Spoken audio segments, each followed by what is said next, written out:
Hi students, I hope you all are doing well. In today's session, I am going to discuss general principles and processes of isolation of elements, metallurgy. Here I am going to discuss first introduction. All material objects like jewelry, bridges, watches, car, electrical pole, kitchen utensils, railway tracks, etc. all are made up of elements. And elements classified into non-metals, metal and metalloids. Most of them occur in the earth crust. तो बहुत ऐसे elements हैं जो हमें कहाँ से मिलते हैं, अर्थ क्रस्ट में से.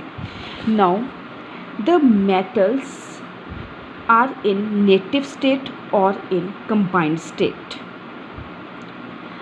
कुछ मेटल्स हमें नेटिव स्टेट या फ्री स्टेट बोल सकते हैं, हम इसमें मिलते हैं, और कुछ मेटल्स जो हैं वो हमें कंबाइंड स्टेट में मिलते हैं. All elements occur in native state और इन कंबाइंड स्टेट.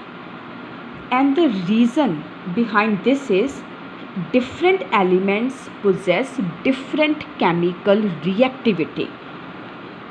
जितने अलग अलग एलिमेंट्स हैं उन सब की केमिकल रिएक्टिविटी भी अलग अलग है. Different elements possesses different chemical reactivity. So that's why some elements are present in native state and some elements are present in combined state. Now first native state or free state. Native or free state, here the elements are not attacked by moisture, oxygen and carbon dioxide. Example: nitrogen, gold, platinum, noble gases, etc. They are present in free state. They are not attacked by moisture, oxygen and carbon dioxide. And in combined state, elements are readily attacked by moisture, oxygen and carbon dioxide. Combined state में जो elements होते हैं वो बहुत जल्दी moisture, oxygen और carbon dioxide के साथ रिएक्ट कर जाते हैं. और कंबाइन का मतलब जुड़ना, कोई जुड़ा होगा इसके साथ में. और वो क्या चीज़ होती है एलिमेंट्स में? Generally, they are present as oxides, carbonates, sulfides, silicates, halides, etc.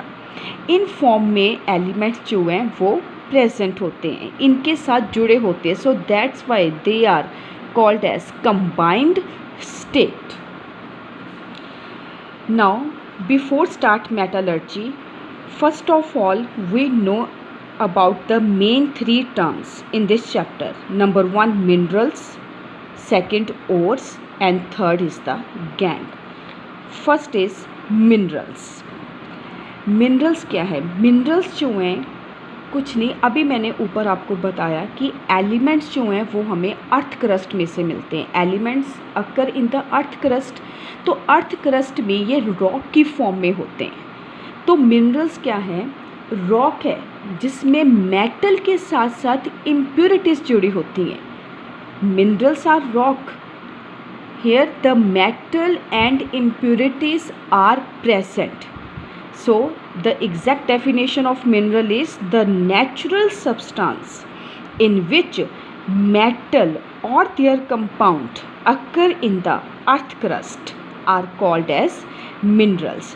तो मिनरल्स हमारे एक नेचुरल सब्सटेंस है क्योंकि ये हमें अर्थ क्रस्ट में से मिलते हैं, जहाँ से हम मेटल और उसके साथ कुछ इम्प्योरिटीज़ भी साथ में प्रेजेंट होती हैं. वो इम्प्योरिटीज़ मतलब कि उस मेटल के साथ साथ कोई और एक्स्ट्रा चीज़ें भी प्रेजेंट होंगी. So that is the mineral. Now second is ore. अब ओर क्या है? वो मिनरल जिसमें से हम मेटल को एक्सट्रैक्ट कर सकें.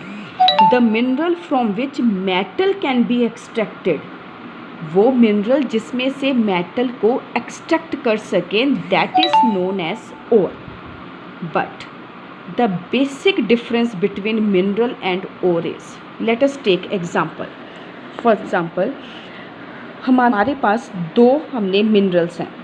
एक दोनों मिनरल्स में आयरन प्रेजेंट है, एक में 70% आयरन प्रेजेंट है और एक में 80% आयरन प्रेजेंट है। तो जिसमें जितना ज़्यादा परसेंटेज में होगा एलिमेंट, सो हम बोलेंगे उसी में से हमारा मेन तो क्या होगा पर्पस कि हम इसमें से आयरन को क्या करेंगे, एक्सट्रैक्ट करेंगे, क्योंकि यहाँ पर 80% प्रेजेंट है और यहाँ पर 70% प्रेजेंट है। बट जब हमने ये मतलब इसकी एक्सट्रैक्शन की तो हमने देखा कि जब 80% वाले मिनरल में से जब हमने मेटल को एक्सट्रैक्ट किया तो उसमें बहुत ज़्यादा मनी बहुत ज़्यादा लगी, और जब 70% वाले में से मेटल को एक्सट्रैक्ट की तो उसमें लगे, इसमें एक्सपेंसिव ज़्यादा लगे और इसमें एक्सपेंसिव कम लगे, मतलब इसमें ज़्यादा मनी लगी, इसमें कम मनी लगी और इसमें ज़्यादा मनी लगी। अब बिजनेस पॉइंट ऑफ व्यू से देखा जाए तो अगर हमें दोनों में से देखा जाए तो आयरन तो मिल ही रही है, पर इसमें से हमें कम पैसे में से आयरन मिल रही है और इसमें बहुत ज़्यादा खर्चा हो रहा है, तो फिर हमें आयरन मिल रही है।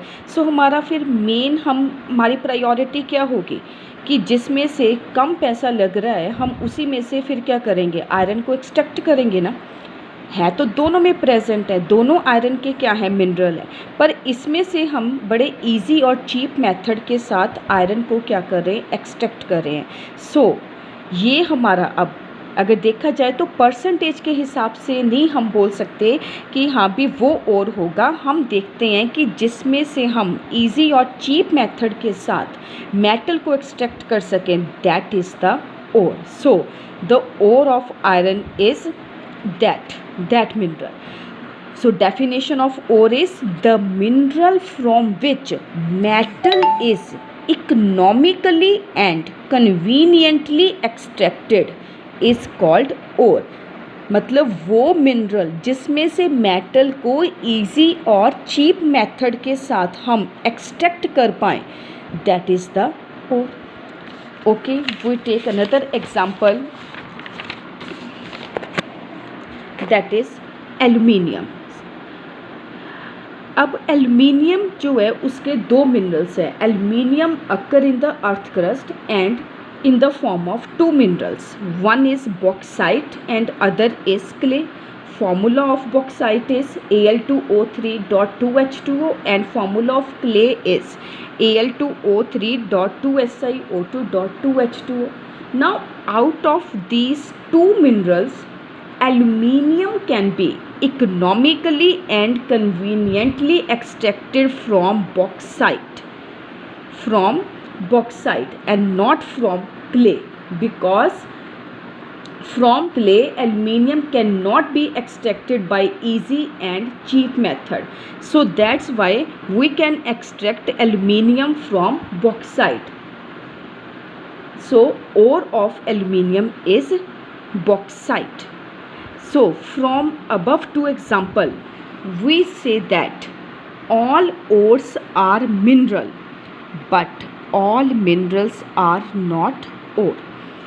कि जितने भी ओर्स हैं वो सभी मिनरल हैं, बट सभी मिनरल ओर नहीं हैं, क्योंकि अभी आपको बताया कि ओर क्या है, वो मिनरल जिसमें से मेटल को इजी और चीप मेथड के साथ हम क्या कर सकते हैं, एक्सट्रैक्ट कर सकते हैं, दैट इज़ द ओर। पर सभी मिनरल्स जो हैं उसमें से इजी और चीप मेथड से मेटल को एक्सट्रैक्ट नहीं कर सकते। So that's why all minerals are not ore. Now our another topic is elements and their occurrence. Here is the combined state. Number 1, oxide, and the element first is iron. The name of mineral is hematite. Formula of hematite is Fe2O3. Magnetite Fe3O4. अब oxygen is associated with iron, so that's why it is the oxide form. Second example is aluminium. The name of the mineral is bauxite and the formula is Al2O3.2H2O. Next, manganese, mineral pyrolusite, MnO2. Copper, cuprite, Cu2O. Zinc, zincite, ZnO. So these are the oxide form. Next is the sulfates. First is barium and the mineral is barite, BaSO4. Lead, anglesite, PbSO4. Calcium, gypsum, CaSO4.2H2O. Next combined state is carbonates. Example, iron. Name of the mineral is siderite, FeCO3. Calcium, calcite, CaCO3. Magnesium, dolomite, CaCO3.MgCO3. Zinc, calamine, ZnCO3. Next is silicates, magnesium and silicon. Mineral is asbestos, CaSiO3.MgSiO3. इसमें magnesium भी present है, साथ में silicon भी. Next is aluminium and silicon. Example, China clay, Al2O3.2SiO2.2H2O. Next is sulphides. Example, iron pyrite, FeS2. Copper pyrite, CuS2. Mercury, cinnabar, HgS. zinc sulfide, ZnS.